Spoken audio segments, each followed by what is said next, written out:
Indigenous music has no genre. When we think of Indigenous music, we usually think of powwows, drumming, rattling, but it transcends that.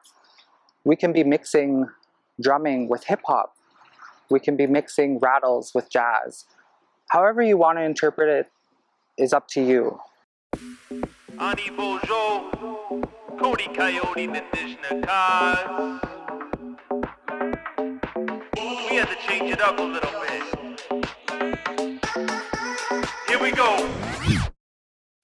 Ani Bojo Kinawia, Cody Coyote, Indigenous cause, Asanio de Nin, Anishinaabe, Akin, Ndonji, Ojibwe, Anishinaabe, Nindao, Irish Nindao, Matachewan, and Ojibwe, Makwado Dem.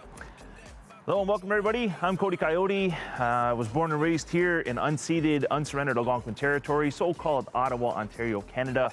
I'm Ojibwe and Anishinaabe on my father's side, from Matachewan First Nation, and Irish on my mom's side. And I'm Bear Clan. We're over here at Brewer Park, probably one of my all-time favorite places to come here in so-called Ottawa, mainly because this is where I found my love for hip-hop. I got to see Big Daddy Kane and African Bambaataa perform right over here to my right, and from there on in, I knew I wanted to be involved in hip-hop. Music has always been an outlet. You know, this goes back to high school when I, first discovered my love for, being involved in a studio space. And this was like the early days of like picking up a guitar and like experimenting with that kind of stuff. My most recent album is called Passage, and it's really talking about things that, I witnessed, things that I experienced throughout my lifetime. And if I had to really hone in on the material, it's navigating intergenerational trauma and really weighing in on topics like the Canadian child welfare system, the residential school system, things like missing and murdered Indigenous women, girls, men, boys, and Two-Spirit folks. And ultimately trying to showcase people that have had their voices silenced for so long. I think it's just so unique that once you put something out there to the universe, that somebody else might take away something from it. I'm unapologetic with what I say, and I just tell it how it is. If it makes somebody feel uncomfortable, so be it. We as Indigenous people have been uncomfortable for generations, and I think it's important to acknowledge that discomfort. To hold space for that, to have those uncomfortable conversations, to like initiate that, whatever means necessary, right? So I think coming up with like thought-provoking lyricism is definitely a goal, and I want people to be like, whoa, what did he just say? Play it back a few times, let that sink in, and be like, okay, like that made me feel a certain way. There might be some songs where I'm like, hey, I saw this on the news, or I saw this, going through a certain community, and something didn't sit right with me. So a prime example, my song Keep the Peace, I remember sitting in a Saskatoon airport and watching the news, and just seeing how there was an increase in gang violence and violence against Indigenous folks out that way. And I didn't want to be quiet about it. And I encourage other people to acknowledge that they have a voice, and with that voice comes power. So, if I'm to put something out like that, I'm hoping that someone could take something tangible away from it and ultimately do something with it themselves. I've been getting bullied for having long hair. My hair was much longer than it is right now, so it's still on its way. But, facing bullying for that, and then having a safe space to go and write down my thoughts and ultimately record it and let go, it became that positive outlet. And here I am at 30 years old, and it's still like that today, so it says something, right? I've always been a strong youth advocate, and if there's one thing that I would want our future generations to know and to acknowledge and to hear is, you're good enough. You're capable, you're able, you're worthy, and don't ever let anybody take away the power that you have in your voice and your talent. Because often when people are trying to be laterally violent to you and trying to bully you and put you down, it's because they're insecure with themselves, and they're projecting that onto you, right? I know for me, when I got bullied and people were harassing me for having long hair and saying a lot of really mean things to me. It made me the kid who had his hair in his face, who carried a lot of shame but didn't talk to anybody. I was ashamed to be Indigenous. I didn't want to be Indigenous. I didn't want to go to school. I started skipping school. I started to come up with every excuse not to be in school. But when I found that positive outlet and I found my voice, I made a commitment to myself that nobody was ever going to take that away from me.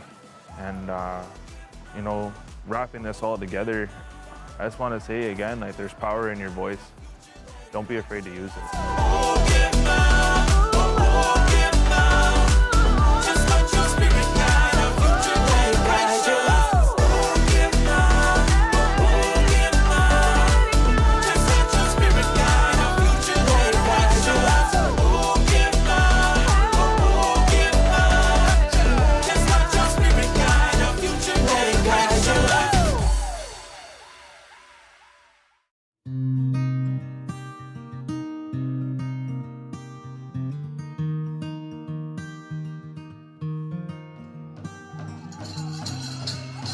Okay, Mistoko, Mistak Sokedopi, Ochdo, Apaxi Picani.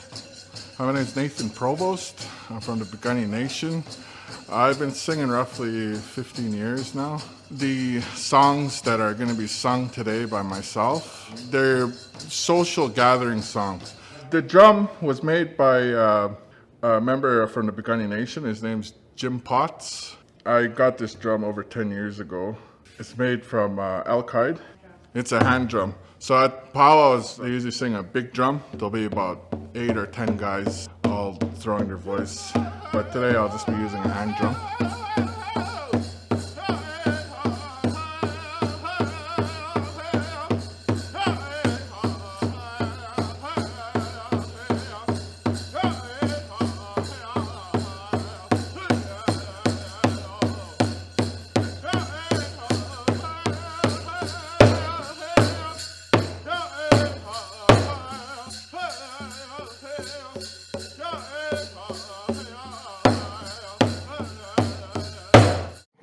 One of the most beautiful tools or resources we have as Indigenous people is our way of expression. And an expression could be for joy, could be for sorrow, could be for healing.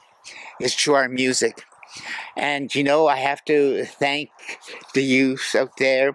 I have to thank the people who bring these songs together for us, not only today, but those in our pioneers and those that have threaded this journey a long time before we did.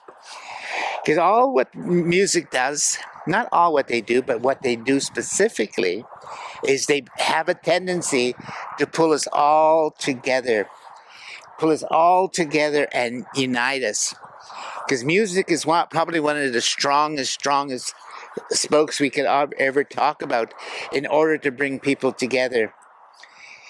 If you ever have the opportunity to attend a powwow here in Muskegowsik, you have no idea the feelings that it will bring to you.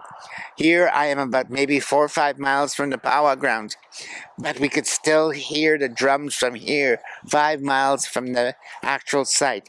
And if you walk into the powwow grounds, you will see that we may have about 10 drum groups going, one after the other.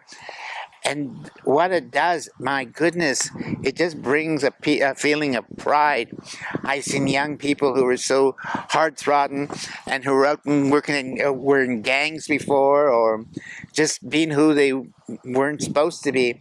But once they get into that ground, there is a changeover. Not only had brought them back to family and made them proud of who they were, because all too often, our young men, our young women today, a lot of things have been stripped from them. But one thing you can never take away from them is the root of who they are. And part of that root and part of their soul is that music and is that language and is belonging to this land. That is where their root is. Indigenous music is powerful, and because it's a creative medium, it's limitless. So don't limit yourself in what you define Indigenous music as.